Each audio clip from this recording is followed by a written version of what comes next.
Assalamualaikum warahmatullahi wabarakatuh. Assalamualaikum. Alhamdulillahil aliyil arfaqi wa jami'il asya'i wal mufarriqi lin ni'amil wasi'atil ghazirah wal hikamil bahiratil kathirah. Thumma salatu ma'a salamin daimi ala rasulil qurasyil khatami wa alihi wa sahbihi abrar al haizi maratibul fakhar. Amma ba'd. Ayyuhal ikhwa wal akhwat, a'azzani wa azzakumullah. Saudara-saudariku yang semoga dimuliakan oleh Allah, kita bertemu kembali di malam Ahad untuk mengkaji fikih menggunakan kitab Ad-Durarul Bahiyah fil Masail Al-Fiqhiyah karya Imam Muhammad bin Ali Asy-Syaukani Al-Yamani rahimahullahu taala. Ya, pada pertemuan sebelumnya kita masih di pembahasan Kitabut Thalaq, ya kan? Ya. Ya, jadi saya bacakan lagi matan kitab ini. Kata Imam Asy-Syaukani rahimahullahu taala, Kitabut Thalaq, kitab tentang talak, perceraian. Huwa jaizun min mukallafin mukhtarin walau hazilan liman kanat fi tuhrin lam yamassaha fi wala talaqaha fil haidati allati qablahu au fi hamlin qad istaban. Talak itu boleh, jaiz, boleh dari seorang mukallaf yang punya pilihan, punya niat, walaupun bercanda.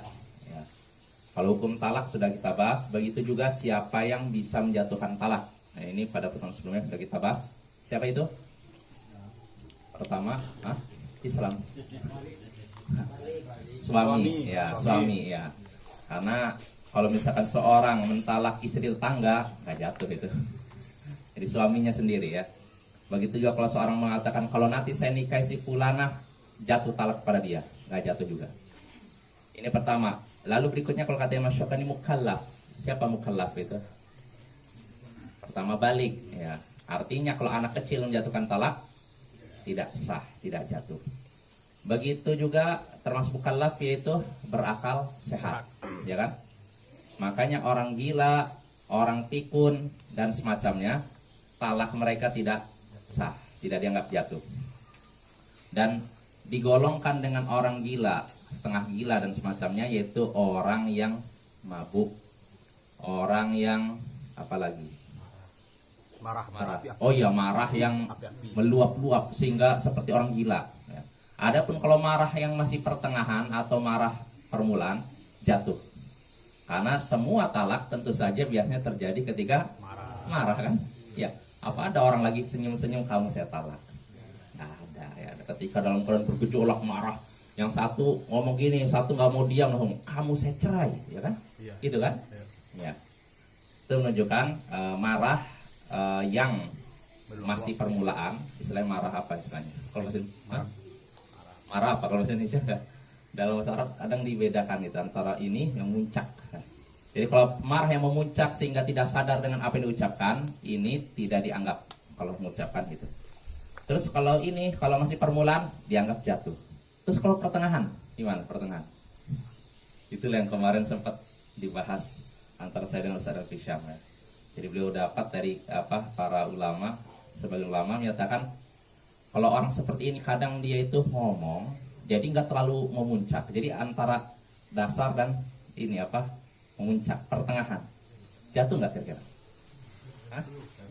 Jatuh lah, masih ada akal. Tapi ada pendapat sebagian ulama katanya enggak. Kalau yang pertengahan ini seperti orang yang ya gila tadi, yang paling muncak-muncak itu.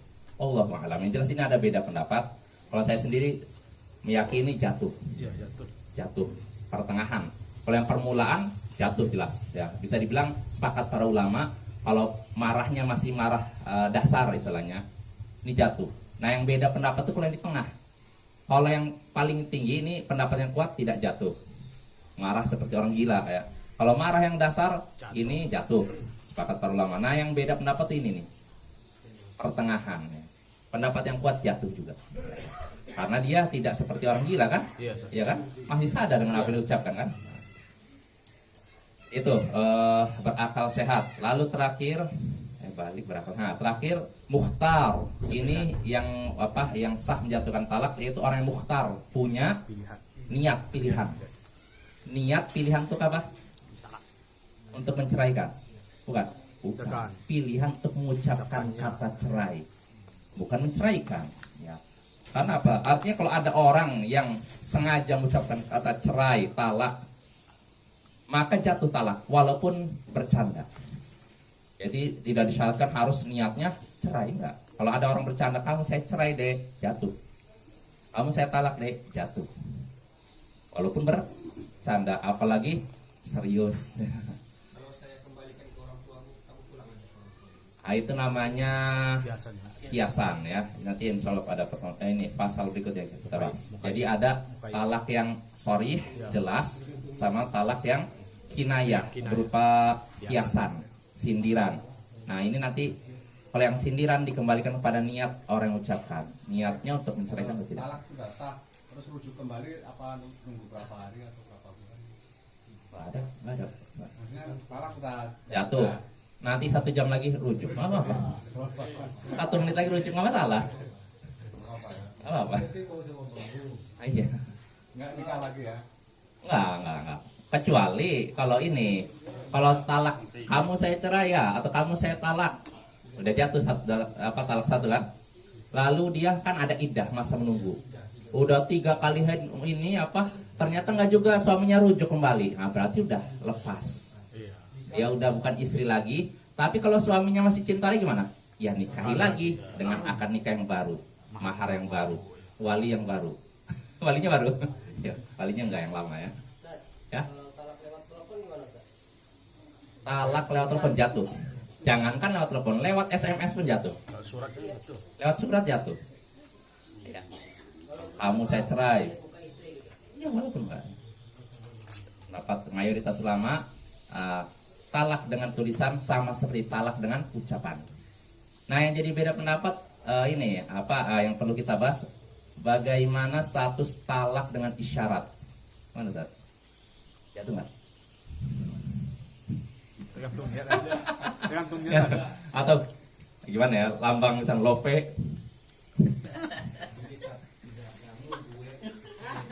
Udah itu ngeri sekali gini. Gimana, jatuh nggak? Kalau dengan isyarat, Niat. tergantung niat. Ya artinya gini, kata para ulama, kalau orang ini memang benar-benar tidak bisa ngomong, jatuh Jatuh lah. talaknya. Kayak orang bisu Zan. Orang bisu kan kayak gitu kan? Iya. Gitu. Tapi kalau orang bisa ngomong, dia pakai isyarat, nggak jatuh, nggak dianggap. Ya pokoknya harus diucapkan, atau tulisan. Ya kecuali kalau memang dia nggak bisa itu semua, maka dengan isyarat. Isyaratnya gimana? Saya nggak tahu gimana isyaratnya. Kawan. Atau tadi gini. Allah a'lam. Hanya orang bisu yang paham mungkin. Ini Zan. Iya mungkin, atau kalau orang Arab tuh kalau misalnya udah selesai begini, maksudnya udah berantakan begini mereka Islam. Kalau kayak gila gini Zan. Kayak gila. Ayah habis, ternyata udah habis masalahnya. Ini kalau orang Arab kebiasaan gitu, kalau ngomong udah habis. Sekarang kamu udah gini, udah. Gimana rumah tangga kamu? Udah Berarti bubar istilahnya gitu. Iya istilahnya gitu. Cuman berarti kebiasaan juga Zan. Yang isyarat itu termasuk kebiasaan juga Zan. kebiasaan iya. Makanya kebiasaan memang kalau misalkan kebiasaan suatu daerah pakai isyarat, misalkan cerai, isyaratnya begini, berarti kalau suami begini, dia nggak bisa ngomong nih, nggak bisa tulisan begini, nanti jatuh talak. Tapi kalau misalkan kebiasaannya nggak begitu, misalkan dia kebiasaan suatu daerah gini tadi, kalau kayak gini nggak bisa, harus dipastikan lagi, maksud kamu mana gini atau gini, kan? Oh maksudnya gini, oh ya udah jatuh. Jelas apa ya? Jelas. Kita lanjut ya, jadi itu mukhtar artinya punya pilihan niat untuk mengatakan kata cerai, talak dan semacamnya. Bukan niat untuk jatuhkan talak, tapi niat untuk mengucapkan kata talak ya. Kalau sudah punya niat itu jatuh ya, walaupun bercanda. Makanya kata Imam Syafi'i, walau hazilan, walaupun orang yang mengucapkannya bercanda. Kalau udah dia mengucapkan kamu saya talak, kamu saya cerai, itu jatuh ya. Karena ini kata yang jelas, sorry. Beda kalau dengan yang sindiran atau kiasan, pulanglah kamu ke rumah orang tua kamu, atau kita pisah saja. Nah ini kan masih umum kan, maksudnya pisahnya apa? Pisah ranjang atau pisah cerai, kan nggak jelas kan. Terus kamu pulang ke rumah orang tuamu. Maksudnya apa? Artinya apakah kamu pulang dulu saya menenangkan diri atau pulang sini maksudnya cerai. Nah, ini harus tergantung dengan niat. Niatnya apa? Kalau niatnya cerai, jatuh cerai. Kalau niatnya tidak cerai, maka tidak jatuh cerai. Jelas Bapak? Ini pembahasan siapa yang berhak atau sah menjatuhkan talak. Lalu kata Imam Syaukani, tadi kan talak itu jaiz, boleh dari seorang mukallaf yang memiliki pilihan niat walaupun bercanda kepada seorang wanita yang dalam keadaan suci dan belum disentuh, digauli, dan tidak juga menceraikannya, menjatuhkan talak ketika dia dalam keadaan haid sebelumnya, sebelum suci kan haid, nah, nggak boleh. Au fi hamlin qad istaban, atau dia menjatuhkannya dalam keadaan hamil dan jelas-jelas hamil. Ya, artinya sini Bapak, pembahasannya menyinggung tentang talak sunnah dan talak bid'ah. Talak sunnah artinya talak yang dianggap sah, diakui. Talak bid'ah ini talak yang melanggar syariat, diharamkan. Jelas ya? Nah, talak sunnah, jadi yang disebutkan oleh Imam Syaukani di sini, yaitu kalau seorang suami menjatuhkan talak pada istrinya yang belum dalam keadaan suci dan belum digauli. Ya, belum digauli atau lagi hamil, jelas-jelas hamil. Artinya kalau selain itu talak bid'ah. Makanya kata Imam Syaukani di sini, wa yahrumu iqa'uhu ala ghairi hadhis sifat. Diharamkan menjatuhkan talak selain sifat tadi. Selain gambaran tadi, dua tadi. Pokoknya kalau misalkan seorang dalam keadaan haid atau sudah dalam keadaan suci tapi sudah digauli, ini berarti diharamkan. Ini termasuk talak bid'ah, bukan talak sunnah. Dan sudah kita bahas talak bid'ah ini jatuh atau tidak? Jatuh ya, ada beda pendapat, tapi jatuh pendapat yang kuat. Ya, jelas Bapak ya. Jadi kalau mau menjatuhkan talak, lihat keadaan istri. Jadi jangan sembarang itu. Lihat keadaannya, dia sedang datang bulan enggak? Kalau datang bulan jangan jatuhkan. Terus dia lihat, misalkan seorang suami, istri lagi suci, digauli, setelah itu kamu saya talak. Hati-hati juga. Kalau misalkan udah terlanjur digauli bagaimana? Gimana kalau terlanjur digauli? Tunggu dia haid. Nanti setelah haid tunggu lagi. Nah, tujuannya apa? Itu hikmahnya apa? Kira-kira apa? Ya, sebenarnya Islam tuh menganjurkan suami istri itu begini, tidak begini. Ya itulah hikmahnya. Betul. Iya mas, gitu maksudnya. Dengan itu kan jadi orang mikir-mikir, oh kamu lagi haid ya, oh udah lanjutlah. Betul, hikmahnya betul. Iya, jadi nggak jadi kan, mau saya cerita, oh nggak jadi lah. Nanti pas sucinya udah nggak tahan, wah mau saya telak, loh mas, barusan kan mas nyentuh saya, oh iya, nggak jadi lagi. Itulah hikmahnya ya. Itu tentang talak sunnah dan talak bid'ah. Ya sudah kita bahas dalilnya, itu perbuatan Ibnu Umar. Suatu hari Ibnu Umar menceraikan istrinya dalam keadaan apa? Haid. Dia menjatuhkan talak ketika istrinya sedang haid. Lalu kasus ini dilaporkan oleh Umar kepada siapa? Nabi Sallallahu Alaihi Wasallam. Apa reaksi Nabi? Marah beliau. Lalu Rasulullah SAW menyuruh Umar bin Khattab untuk berkata kepada Abdullah bin Umar, murhu, suruh Ibnu Umar ini falyuraji'ha, hendaknya dia rujuk kepada istrinya. Lalu silahkan, kalau dia udah rujuk, silahkan dia menceraikan istrinya dalam keadaan suci atau hamil. Dalam riwayat lain, qabla an yamassaha, dia dalam keadaan suci dan belum disentuh. Jelas Bapak ya? Ini dalilnya. Jadi tentang talak sunnah dan talak bid'ah. Ya mudah-mudahan jelas ya. Pokoknya patokan gini aja lah. Yang kita kalau udah hafal talak bid'ah, berarti selainnya sunnah. Talak bid'ah artinya talak ketika wanita sedang haid atau suci sudah digauli. Berarti selain itu talak sunnah, ketika hamil atau suci dan belum digauli. Jelas Bapak ya? Nah itu. Lalu berikutnya kata Imam Asy-Syaukani rahimahullahu taala, wa fi wuqu'ihi wa wuqu'i ma fawqa al-wahidati min duni takhalluli raj'atin khilaf. Warajih adamul wuquf. terkait jatuhnya talak tadi, talak bid'ah itu, dan jatuhnya talak yang lebih dari satu tanpa ada rujuk, itu khilaf, ada perbedaan pendapat di antara ulama terkait jatuh atau tidaknya talak bid'ah dan jatuh tidaknya talak lebih dari satu tanpa ada rujuk. Ini terjadi perbedaan pendapat di antara ulama. Maksudnya apa? Talak bid'ah tadi sudah kita bahas kan? Talak bid'ah itu talak yang dijatuhkan ketika apa? Wanita haid atau apa? Suci tapi sudah digauli. Talak bid'ah jatuh atau tidak? Pendapat yang kuat jatuh. Pendapat yang kuat jatuh ini pendapat jumhur ulama, mayoritas ulama. Dalilnya Ibnu Umar tadi dalam Sahih Bukhari Muslim, ketika dia menjatuhkan talak kepada istrinya lagi haid, Nabi SAW menyuruh apa? Murhu, suruh dia fal yuraji'ha, rujuklah kepada istrinya. Kalau dikatakan rujuk berarti jatuh tidak talaknya? Jatuh tapi haram. Jelas apa ya? Dia sudah melakukan perbuatan haram tapi talaknya dianggap sah. Nah, ini pendapat mayoritas ulama, sah. Lalu berikutnya itu masalah pertama sudah selesai. Pokoknya talak bid'ah itu dianggap jatuh, dianggap sah walaupun haram ya. Lalu yang kedua, terkait jatuh tidak seorang suami menjatuhkan talak lebih dari satu tanpa ada rujuk. Kamu saya talak. Setelah itu masuk kamar mandi, kamu saya talak. Saya pergi keluar ke pasar, kamu saya talak. Nggak ada rujuk, talak yang ketiga. Ini jatuh atau tidak? Ini ada beda pendapat di antara para ulama.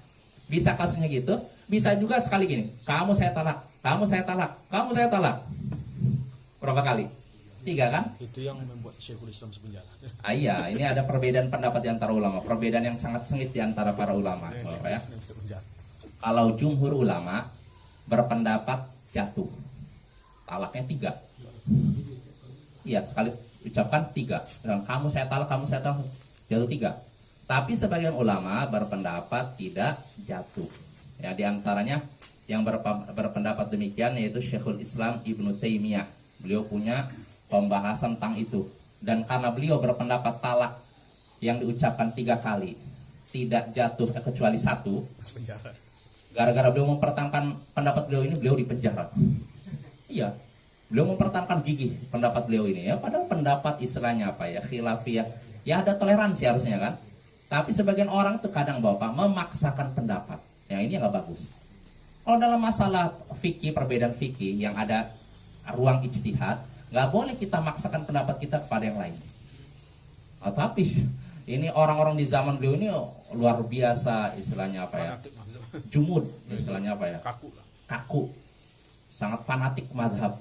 Sehingga ketika melihat pendapat yang beda dengan madhab mereka langsung dianggap menyimpang apa. Sehingga akhirnya beliau dipenjara.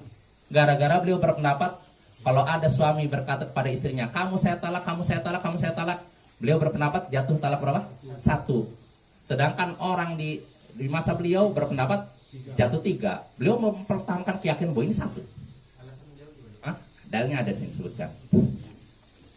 Pertama, karena Allah Subhanahu wa taala menyebutkan dalam surat Al-Baqarah at-talaqu marratan fa imsakum bima'rufin aw tasrihum bi ihsan. Talak itu ada 2. Setelah itu silahkan si suami mempertahankan istrinya atau melepaskannya dengan baik. Disebutkan talak itu ada 2. Maksudnya apa? Jelas maksudnya talak itu 1. 2 tuh baru berikutnya. Jadi tidak bisa langsung drek. Nah itu diantaranya. Jelas Bapak ya? Itu. Lalu hadis di sini disebutkan oleh Imam Asy-Syaukani rahimahullahu taala. Nah ini.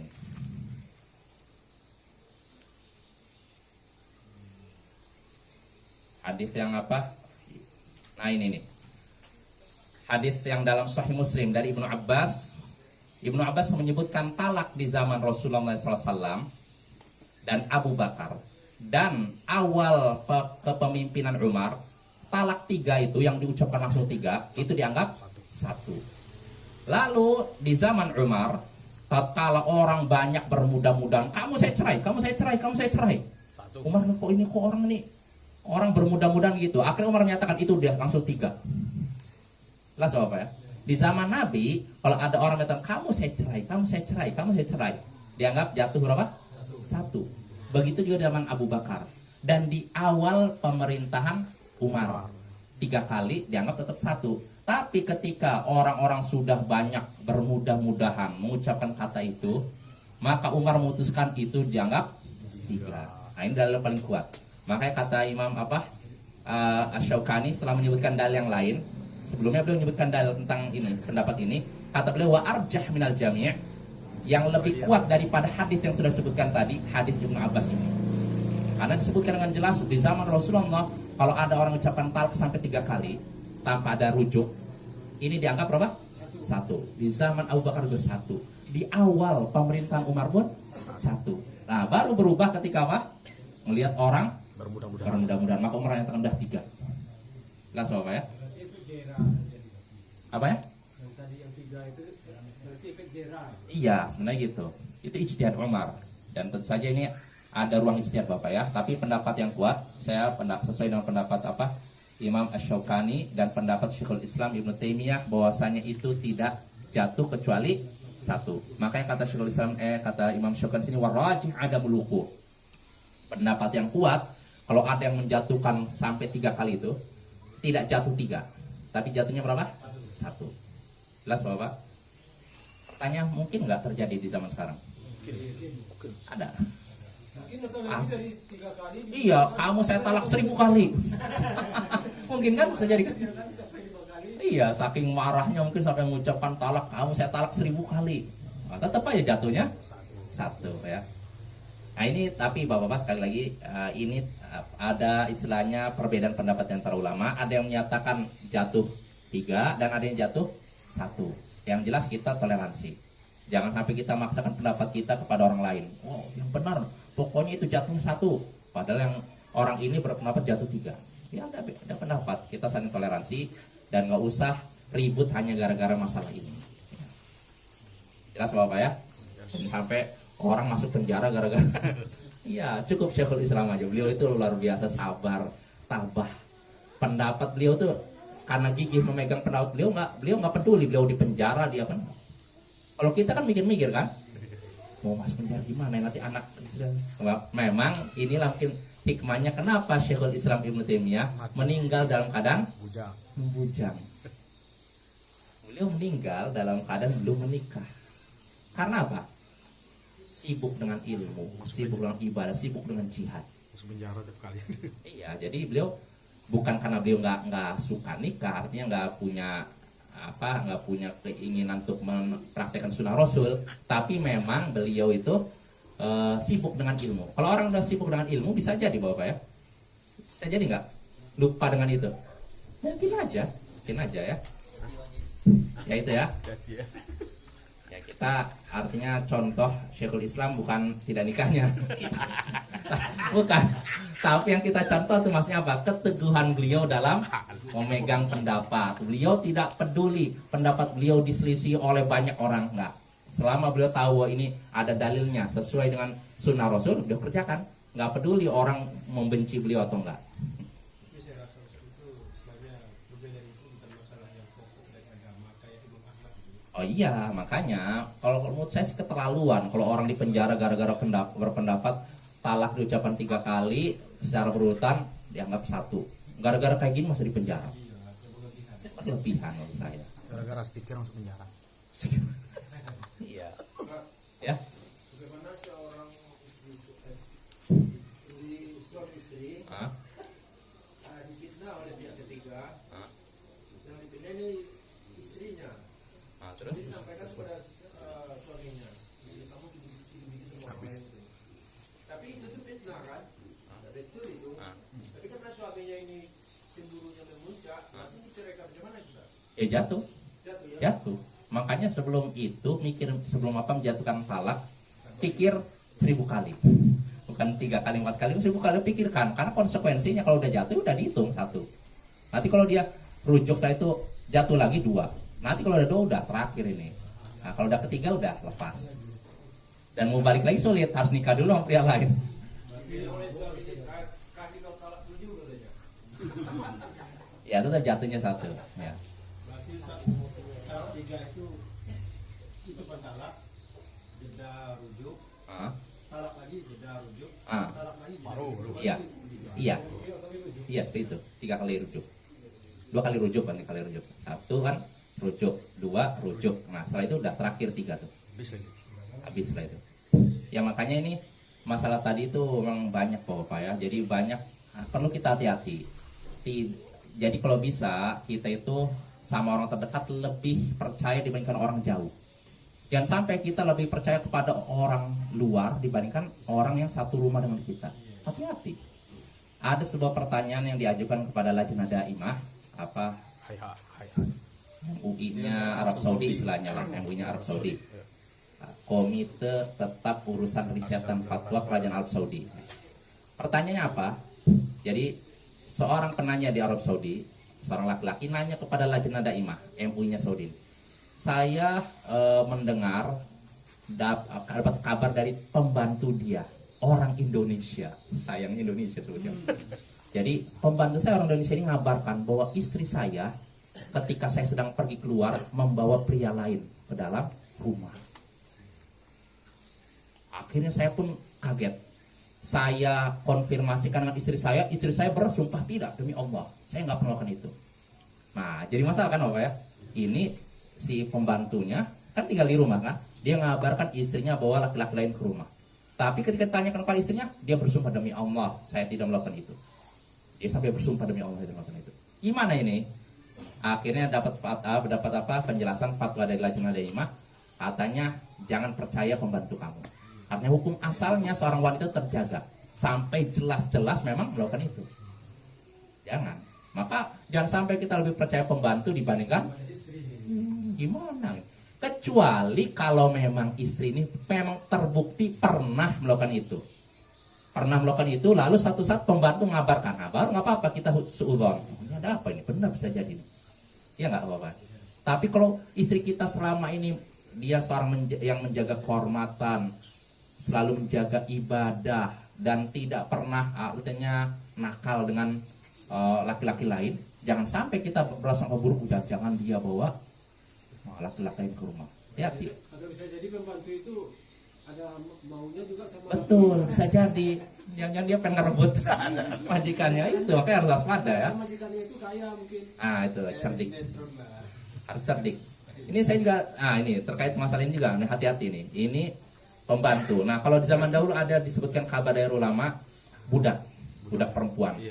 Pernah ada suami istri cekcok bahkan saling membunuh gara-gara pembantu budak ini. Ceritanya gimana? Disebutkan oleh para ulama. Budak ini ngabarkan kepada si istri. Kalau kan selama ini si istri dengan suami kan cekcok. Nah, maka si budak perempuan ini ngasih bisikan pada istri. Kalau Anda ingin suami Anda cinta lagi dengan Anda, maksudnya rukun, nah, coba Anda potong jenggotnya di malam hari ketika dia sedang tidur.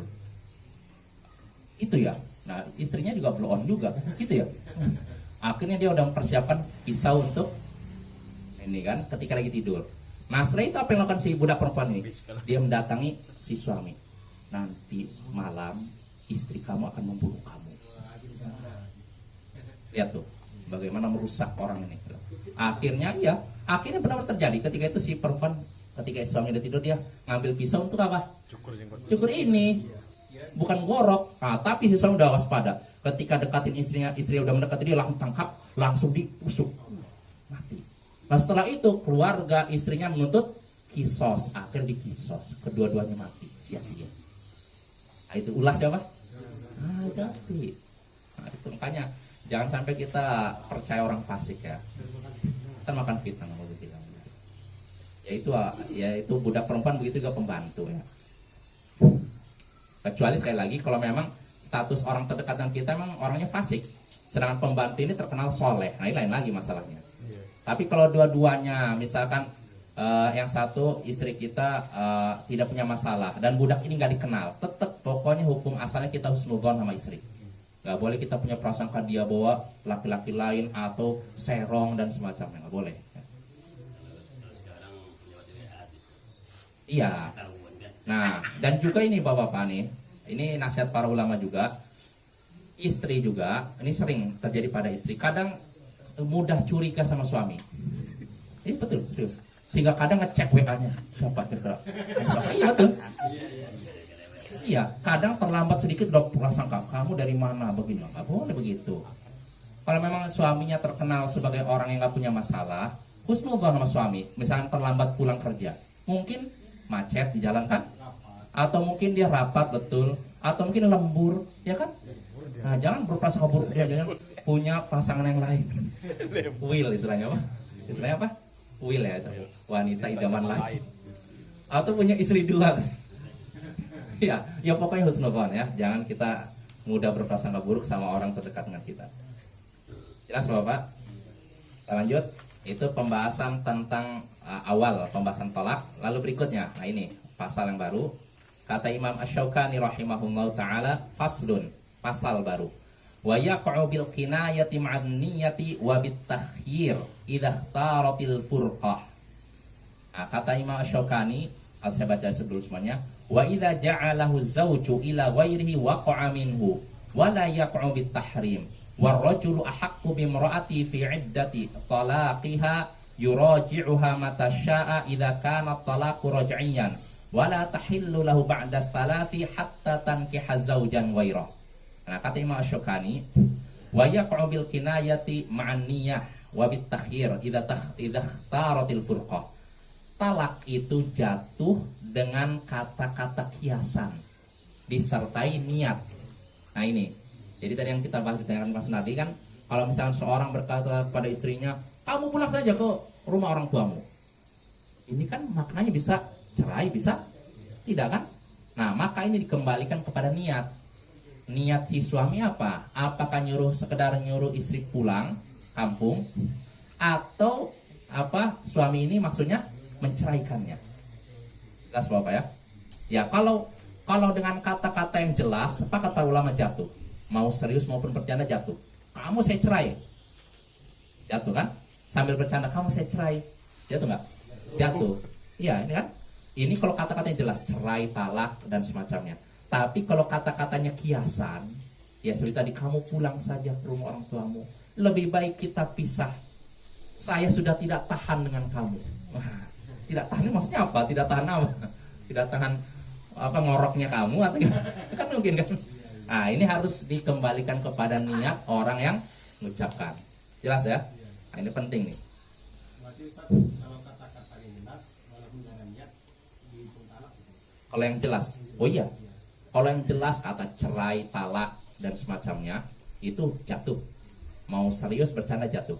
Kalau kiasan, tanyakan dulu Niatnya seperti apa?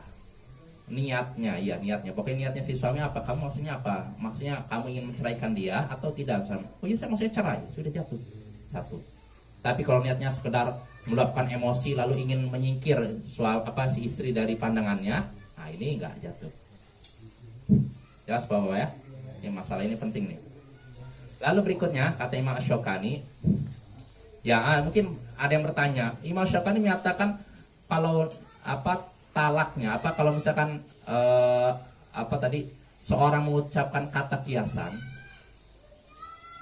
tanpa niat dengan niat cerai maka dia jatuh. Kalau tanpa niat cerai tidak jatuh. Apa dalilnya? Nah, Imam Asy-Syaukani menyebutkan dalilnya. Hadisnya diantaranya dalilnya hadis dalam Sahih Bukhari dan selainnya dari Aisyah.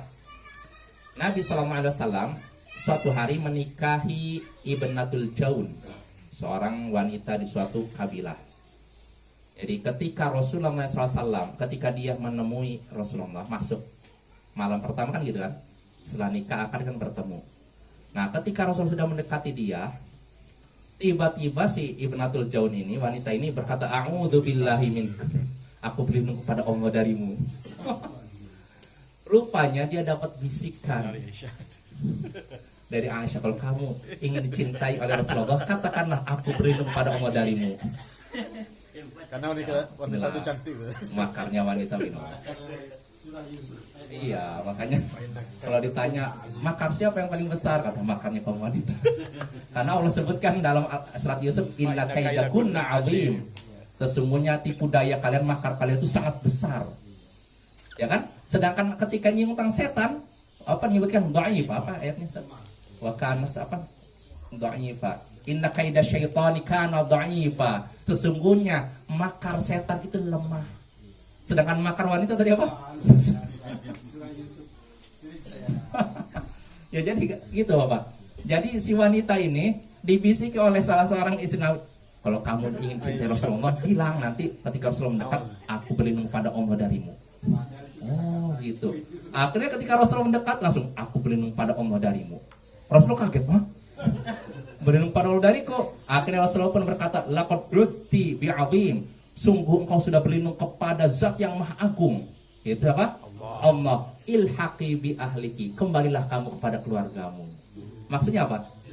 Ah, ini kan kata-kata kiasan kan? Kan Rasulullah tidak menyatakan kamu saya cerai, kamu saya talak. Cuman apa tadi? Kembalilah kamu kepada keluargamu. Maksudnya cerai. Nah itu Bapak ya. Ini menunjukkan kalau kata-kata kiasan seorang suami, oh ya. Kalau seorang suami mengucapkan kata-kata kiasan, maka ini kembalinya kepada niat. Kalau misalkan niatnya cerai, maka dianggap jatuh cerai. Kalau niatnya bukan cerai, maka tidak dianggap apa? Ya cerai. Yang mungkin cukup Bapak ya. Waktunya udah habis. Insyaallah kita lanjutkan pada pertemuan berikutnya. Subhanakallahumma bihamdik, asyhadu an la ilaha illa anta, astaghfiruka wa atubu ilaik. Assalamualaikum warahmatullahi wabarakatuh. 48. Ustaz, surah Yusuf